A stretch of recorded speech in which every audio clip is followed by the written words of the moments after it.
Welcome to the Volvo Ocean Race. It is day 13 of leg 8, and the boats are north of Puerto Rico and just to the east of Florida as they fire their way down the remaining miles towards Newport, Rhode Island. Today, we had a live X call with Caudrelier, skipper of Dongfeng race team. He's feeling pretty punchy about his position in the fleet right now.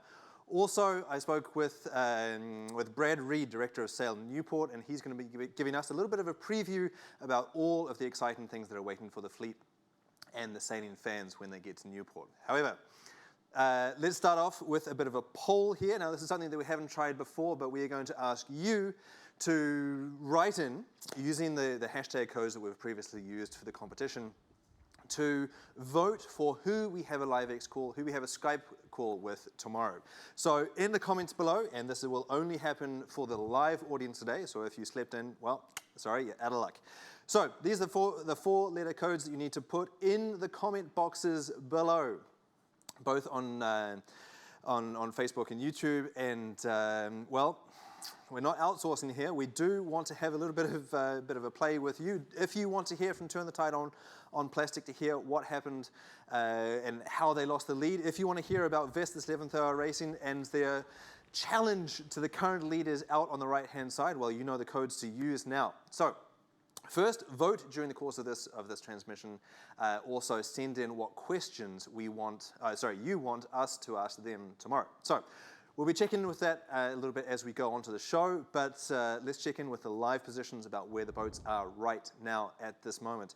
You can see that overnight there's been a lot of compression in the fleet. We've still got Sunkai Scallywag sitting there in the back, but they're still going pretty fast, 20 knots right now. These are live speeds, but then all of the action is happening right there in the front. We've got a tussle between Mafre and Ex-Nobel. They are going absolutely toe for toe, changing positions on the rankings and maintaining really impressive speeds. Turn the Tide on Plastic, still hanging tough, but the real question out there is, can Vestas 11th Hour Racing, who are currently at the same latitude as the leaders, Team Brunel and Dongfeng Race Team, but a little bit further out to the east, can they use that 25 miles of lateral leverage to get a bit of a jump on the boats on the left-hand side? As you can see, Vestas is going more than 5-6 knots faster than the boats out on the left at the moment. So we've seen previously Dongfeng Race Team has been working hard to invest in that left-hand side, that western position. And maybe it's not working out exactly as he would want, but I did have a chat with him just now, asking him if he was happy with his position in the fleet.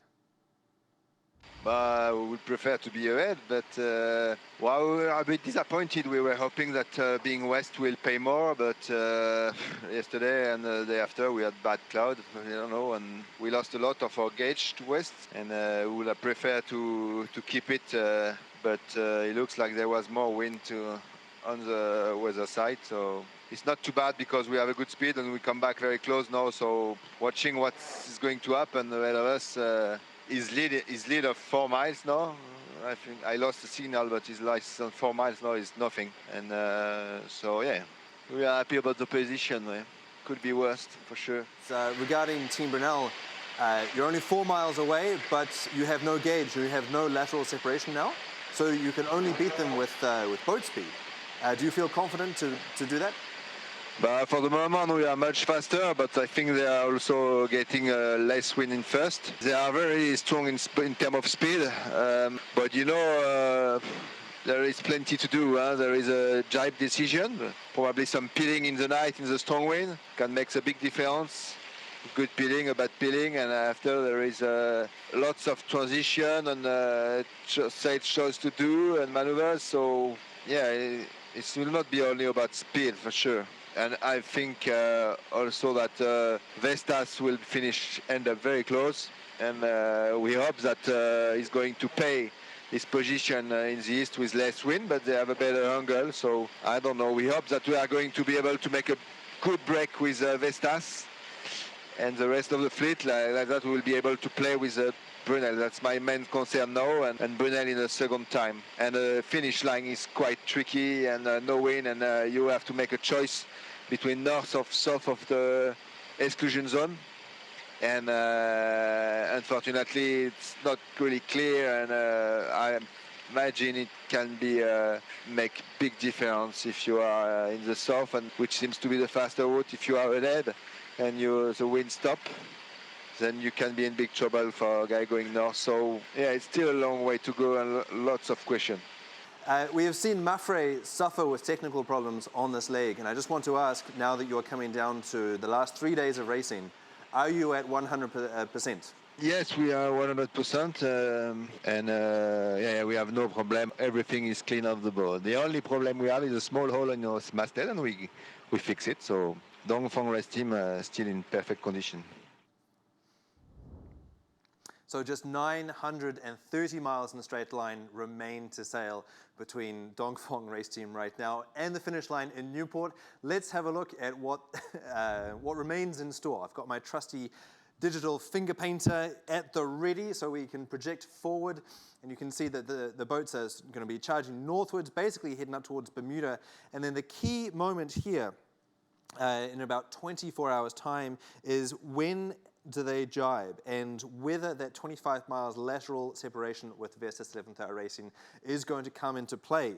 It may force Vestas to jibe a little bit earlier, and so that may allow them to start converting their position to the east into good westing position, and so it's going to be tricky to see how that plays out. But that's only one of four key elements that are coming into play. Let's have a look at the next one. It's not the wind this time, it's the current. Now, we've been talking for days about the Gulf Stream. So this is the hot, fast current that charges up, from the islands down to the south, and basically does this all the way up the eastern seaboard of the United States. Now, it's tricky because you need to sort of pick your gate, and this is basically the good spot to do it when you've got current going from left to right.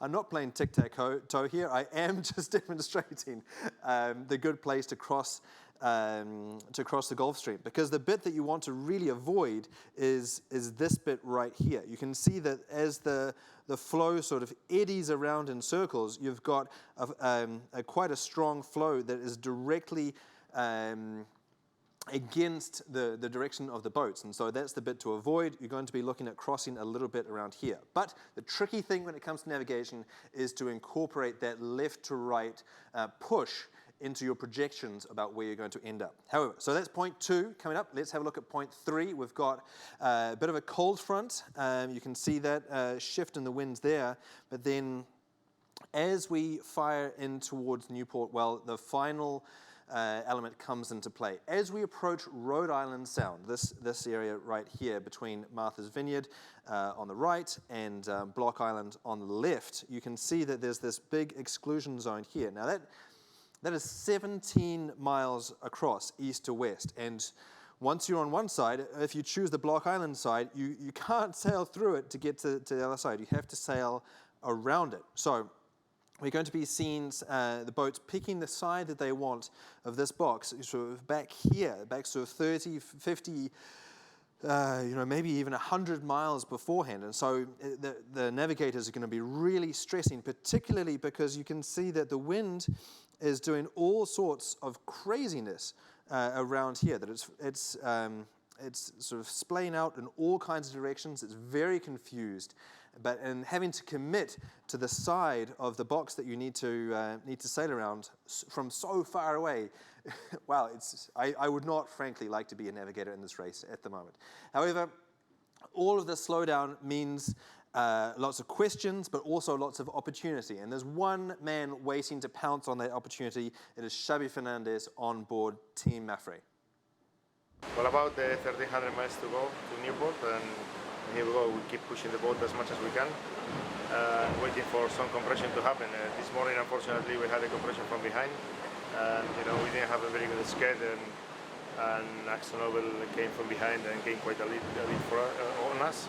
And right now it's like 5 miles just upwind of us. Well, as I said, there's not much left. It's about 3.5 days, so just under 4 days. So, the boats in front, they have a important lead on us, and it's going to be very hard to catch them. But we have to keep all the hope and all options open. We just need to go as fast as we can. For sure, right now we have two Untitled Vestas, which we think is realistically achievable, and that's what we're working on. But it's always tricky when you go around a high and you have to jibe. You know, to pick this moment well is always tricky. And obviously the guys in front, they are more to leeward, and you know, with the rotation, with the curve we're doing, we're gonna always end it up to the east of them. But hopefully the high pressure is moving to the east as well, so we can cut the corner a little bit. So Mafre clearly pretty motivated there. However, he'd better get cracking, because at the end of my call just now with Charles Caudrelier, his sort of primary rival out on the water, he told me in the French interview that we did just afterwards that he is really excited about his positioning and the possibility of getting a maiden leg win. Remember, they're currently leading on the overall, but they have never won an individual leg in this race so far. So just in the time that I've been in the office this morning, Dongfeng race team has gone from 4 miles behind Team Brunel to now 2.8. So if Dongfeng manages to close down Team Brunel, take the lead, and hang on for the win, this is what the projected positions might look like. So again, we're just playing thoughts experiments here. But if Dongfeng race team win this leg and Brunel hang on for second, and the rest of the fleet maintain their current positions, we've got a big shift here. Check out on the action on the right-hand side, you know, that we've got now a 7-point spread between Dongfeng race team and Mafre. In the last leg, Mafre was winning overall, and so this has been a big turning of the tables in Dongfeng's favor. So, exciting things. This is just asking a little bit geeky in the studio here. Also look at the fact that Mafre is now under pressure from Team Brunel, just 5 behind. And so, interesting. Keep an eye on that. However, one thing to watch now is the poll of you that have been writing into us. And so we'll have a look at the results from that. Remember, this is a poll for who, and I'll just have a look at that. It is Vestas. So, Vestas 11th Hour Racing. You want us to call into tomorrow. Now, if you're a fan of Team Brunel, if you're a fan of Sun Kun Kai or Turn the Tide or any other boat in the race, and you want us to call into another boat, well, now is your time. We've just got a few more minutes on air, and so this is the way that you do it. Send in these hashtag codes in the comments below, DFRT for Dongfeng Race Team, or whether you think Mafre can make it back into the game and you want to hear more details from Shabi, or Libby or David Witt on Sun Kun Kai Scallywag. Who is it that you want us to call into? Let's turn the tide on plastic. Now, Vestas 11th Hour Racing. This is a boat that is really an interesting one out on the race course at the moment, or hashtag VS11 if you want to refer to them that way in the comments below. They are a little bit out to the right-hand side. They are at the same latitude, the same north-south position as the other boats, Brunel and Dongfeng Race Team, and they are a real contender for an overall win in this leg. Now, so far, we've just been talking about this as a 2-horse race. However, navigator on board, Simon Fisher, thinks that they really have an option to get back into the race. All the action in this race is going to happen quite quickly at the end. We've got a big high pressure that's coming up, which we're going to get, especially as we approach it, we're going to get lifted and lifted and lifted, and the wind's going to get lighter, and then we're going to have to pick our moment to jibe and head out the high pressure. So right now we're trying to sort of way up, you know, being the first boat to the shift, out forward, versus trying to stay in a bit more wind by getting more to leeward. Our main competition to us is further west, so probably being slightly better pressure, but we might actually get the shift first. So really we've got to do some good work in the next couple of days to get in a position where we can jibe and hopefully come out ahead of Dongfeng and maybe even Brunel. Yeah, all in the last couple of days. It's going to be full of action. So that was a special clip there for Craig Murphy. He just sent in a comment on Facebook saying that he wanted to hear about the tactical options waiting for Vestas 11th Hour Racing. That easterly position is really interesting. We're going to see how that plays out in the next 24 hours. However, I said it was a 3-horse race, but that's not completely true. Turn the Tide on Plastic have led this leg for quite a bunch of time, and they really think that they are still contenders. Here's Henry Bombi talking about what he thinks could still happen on this leg.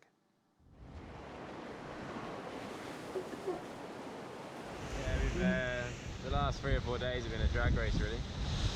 All the boats. We've been fast at times but not consistent enough across the skeds. So we've dropped back a little and yeah, we're going to have a very tight race with our Vestas. Right now they're kind of 24 miles to windward.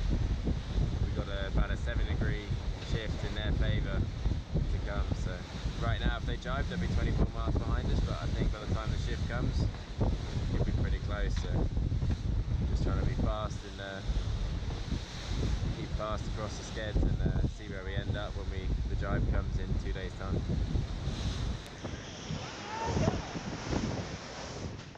So an exciting 3 days remain, lots of contestants all vying for the overall win in this league. However, we've got jibes, we've got wind shifts, we've got currents, we've got exclusion zones. And exclusion zones, by the way, just to respond to one of your other questions, are zones sort of demarcated here by race control of bits of the sea that are deemed sort of too dangerous to sail in because there's lots of shipping. Some exclusion zones also refer to zones that you don't want the sailboats to go into because of whales, although that's a little bit further off the coast. And so basically, it's a artificial obstruction that we put in the way of the boats in order to keep them safe. So all of that is going to come down for an exciting conclusion in Newport. So let's hear from Brad Reed, the organizer of the Newport stopover, about all of the exciting elements waiting for the sailors and the fans for when the boats come in. Yeah, so Sail Newport is a public access sailing center headquartered here at Fort Adams State Park, where the village is being set up. And Sail Newport was actually founded in 1983 after the loss of the America's Cup. When the Australians beat us in 83, the local community was really concerned and tried to create an organization specifically to bring sailing events and international sailing events back to Rhode Island after the loss of the Cup. Can you talk us through the sort of vibe in Newport? It was one of the most important events of 2015 when we hosted it last time, and the entire community gets involved. From the state of Rhode Island, the governmental agencies up in Rhode Island, to the local sailing community, obviously they're bought into it. But in terms of the sailing community, the local community, the governmental agencies, everyone's pulling in the same direction to make this stopover even more dynamic and impressive than the last one. You can't go anywhere in this town or really in this state without people talking about the Volvo Ocean Race. And we're really painting the town Volvo. Everyone's really working hard to make this experience great for our spectators, great for the sailors, and great for the sponsors. How important is the Volvo Ocean Race? Do you hold it up there as a pinnacle for everything else that you're trying to do? Our business is to bring more people to the harbor, to offer the public's access to sailing. And the Volvo Ocean Race really brings that into people's living rooms, onto their phones, to watch this incredible drama around the world, and then to really be able to experience it here. Come and try sailing. One of the big initiatives that we have here at Sail Newport is try sailing. So you'll come into the village, and right before you get in through the entry arch, you'll be able to learn how to sail and go for a sailing experience. But what else is waiting in stock for them? Well, as the Volvo Ocean Race goes around the world, it's a true festival. It's a festival of sailing. It's a festival. It's a food festival. It's just a wonderful opportunity for people to bring their families out for a day or continue to come back to the village for more things. The race boat experience, the team bases are now much more open to the public. And for all of you who came last time, there's many different features. The Volvo Pavilion is new. Then we have the One Ocean Exploration Zone, which is our environmental education facility, which has over 30 exhibits ranging from the health of the oceans, to exhibits about our bay, about the environment, about our marine heritage here in Rhode Island. So that's a wonderful feature. And then, of course, all the racing, from Thursday all the way till Sunday with Pro-Am racing, M32s, high-speed catamarans now. It's just something for everyone, the sports fan, the foodies, the folks that want a nice glass of wine after work. Come down to the village, enjoy Newport for what it's about. So that's Brad Reed, the organizer of the Newport stopover, and that is Brad Reed, the brother of Ken Reed, two-time skipper in the Volvo Ocean Race. So clearly these guys have got pretty excited about this race, and it shows in the way that they put the stopover together. It's going to be an awesome one. Now, time to reveal the poll. Drum roll, please. Fine, all right, I'll do my own. 11! Vestas 11th Hour Racing is the winner. Clearly, this is all of you saying that we want to hear from the boat that is going to potentially win into this race, but certainly go into their home port. This is an American-Danish team, and they're going to be super, super excited. Mark and Charlie went to Brown University just up the river, and Nick Dana is also from town and grew up in the marine industry as well. So clearly, this is the hometown boat going into Newport, Rhode Island. That's all from us today. I'm going to be playing around with a little bit of boats and trimming and talking about fun ways to make a boat go faster tomorrow. And we're also going to be doing a call with Brunel's mental coach, the coach that has helped to engineer the change that we've seen in Team Brunel's fortunes that initially struggled but are now winning this leg, and they won the last one, and so let's try and unpack a little bit of their secrets to their performance and success. So all of that's tomorrow, and of course we'll be talking to Vestas 7th Hour Racing thanks to you. Send in your questions now and we'll pass them on tomorrow. Thanks.